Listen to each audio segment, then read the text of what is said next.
He had minutes to decide: trust the machine warning of a nuclear attack, or trust his instinct that it was a lie. The fate of billions rested on his next move. The Soviet officer who disobeyed orders and saved the world from nuclear war. This is the story of Stanislav Petrov, and the night the world almost ended. September 26, 1983. A sealed, sterile command center deep beneath the earth, 100 kilometers outside of Moscow. The air hums with a constant, low-frequency drone of cooling fans and the faint smell of ozone from the banks of computer terminals. This is Serpukhov-15, the secret heart of the Soviet Union's OCO early warning system. On the giant tactical map that dominates the far wall, a sweeping green arc represents the distant border of the motherland. Tonight, the duty officer is Lieutenant Colonel Stanislav Petrov, a 44-year-old engineer with a calm, analytical mind, a veteran of the strategic rocket forces. He sips from a cup of lukewarm tea, the routine of the night shift settling in. The political atmosphere above ground is frozen solid, colder than the Russian winter. Just 3 weeks earlier, Soviet fighters had shot down Korean Airlines Flight 007, killing all 269 aboard, including a U.S. congressman. Tensions with the United States are at a breaking point, with both sides convinced the other is preparing for a first strike. In this room, however, there is only the steady, reassuring blink of status lights. The computers are silent. The sky, for now, is clear. Petrov's chair is positioned to give him a perfect view of the main screen, his posture that of a man trained to expect the worst, but hoping to never see it. Every protocol, every drill, every second of his training is predicated on one unthinkable scenario beginning right here, in this very room. He checks the clock. The shift has only just begun. The silence was shattered at 0:40 hours. A piercing high-frequency siren ripped through the command center, a sound designed to trigger a primal fear. On the main screen, a single stark red letter flashed with brutal urgency: launch. All eyes snapped from their stations to the tactical map. Petrov's body went rigid, his tea forgotten. The system's logic was simple, brutal, and automated. The new OCO satellites had detected a single intercontinental ballistic missile, a Minuteman, launched from the continental United States. Protocol was absolute. The information was to be relayed up the chain of command immediately. There would be minutes, at most, for the Soviet leadership to decide on a retaliatory strike that would end the world. But Petrov's training as an engineer fought with his duty as a soldier. One missile, he thought, his mind racing. A first strike from the Americans would be a massive, overwhelming wave, hundreds of warheads, not a single, lonely projectile. It made no strategic sense. He leaned forward, his voice cutting through the panic. Check the system. Report on secondary verification. His order was calm, a stark contrast to the screaming siren. He was buying seconds. Precious, world-altering seconds. Before his team could complete their diagnostic, the system escalated. The single, terrifying launch warning was joined by another, then another. In a matter of heartbeats, the main screen lit up with a cascade of crimson alerts. A second, third, fourth, and finally a fifth missile appeared on the trajectory map, their projected flight paths arcing ominously from their bases in the United States toward the territory of the Soviet Union. The launch indicator now glowed a constant, hellish red. The room was in a state of controlled chaos, technicians shouting status reports, their faces pale under the fluorescent lights. The protocol was now screaming at Petrov. This was it. This was the nuclear first strike. The 5 missiles on the screen were the vanguard of the apocalypse. His duty was clear. He had to pick up the direct line to the general staff, to the men with the nuclear briefcases. The entire Soviet doctrine of mutually assured destruction hinged on this moment, on his report. Yet, his hand hovered over the phone. 5 was still too few. A decapitation strike, perhaps. But his gut, that deep-seated intuition of an engineer who understood the fallibility of machines, screamed that this was wrong. The system was new, untested in real-world conditions.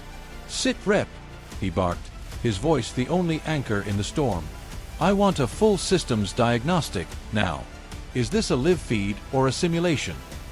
The possibility of a drill, however cruel, was their only shred of hope. The reports came back in staccato bursts. Ground-based radar shows nothing. No visual confirmation. The radar operators, scanning the horizon for the faintest blip, saw only empty skies. This was the critical disconnect.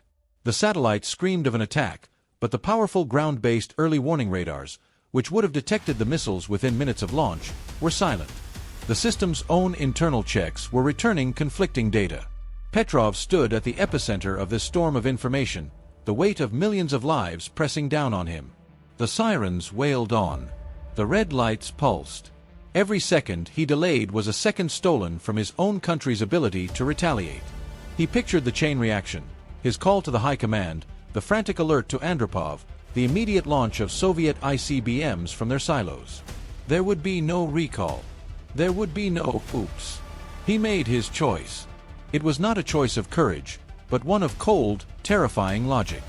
"I am declaring it a system malfunction," he stated, his voice low but firm, cutting through the noise. The words hung in the air. He was not reporting the attack. He was betting the existence of his nation and the world on a gut feeling. He was disobeying every protocol, every oath, based on the belief that a machine was lying. The silence Petrov imposed was more deafening than the siren. He had given the order, but the alarms did not stop. The 5 red trajectories continued their relentless march across the screen, a digital countdown to a hypothetical oblivion. He could feel the bewildered, anxious stares of his subordinates burning into his back. They were trained for immediate, unquestioning action, and their commanding officer had just chosen inaction. He kept his eyes locked on the main display, watching the estimated time to impact tick down. He analyzed the pattern of the launches. They were too rapid, too perfectly sequential.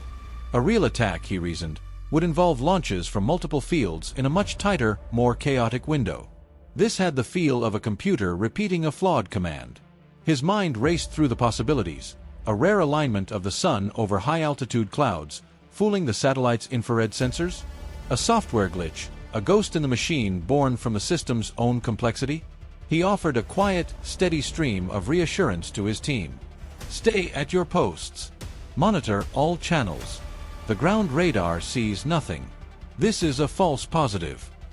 He had to project a certainty he did not fully feel. For 23 agonizing minutes, they watched and waited.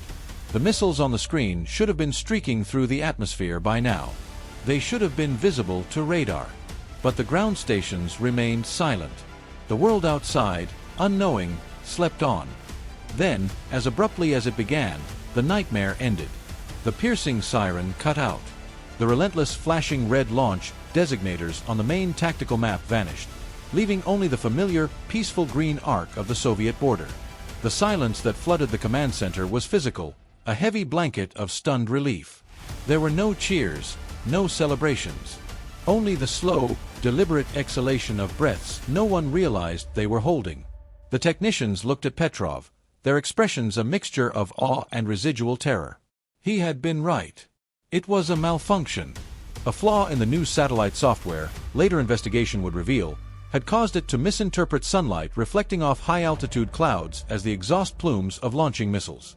Petrov slowly lowered himself into his chair, the adrenaline receding and leaving a profound, bone-deep exhaustion in its wake. He had done his duty, but not the duty prescribed by his manual. He had saved the world not by launching a counterattack, but by refusing to. He picked up the phone, the line to his superiors. This time, he would make the call. He would report the malfunction, a routine event in the logbooks of the high command. He would not mention his disbelief, his gut feeling, his moment of supreme disobedience. He would simply state that the system had experienced a fault, and that no attack was reported. The paperwork would be filed. The incident would be buried. For Stanislav Petrov, the war was over, but the weight of what had almost happened would remain.